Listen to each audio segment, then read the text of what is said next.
عالمی دماغی صحت کا دن 10 اکتوبر عالمی سطح پر ذہنی صحت کی تعلیم، بیداری اور سماجی بدنامی کے خلاف وکالت میں بین الاقوامی دن ہے۔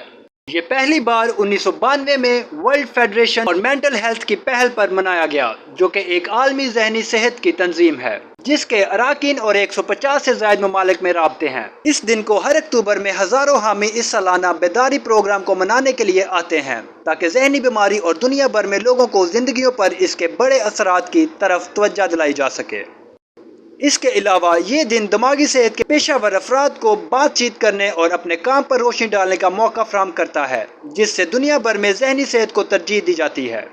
ورلڈ مینٹل ہیلتھ ڈے پہلی بار 10 اکتوبر 1992 کو ڈپٹی سیکرٹری جنرل کی پہل پر منایا گیا۔ 1994 تک اس دن کا عام طور پر ذہنی صحت کی وکالت اور عوام کو تعلیم دینے کے علاوہ کوئی خاص موضوع نہیں تھا۔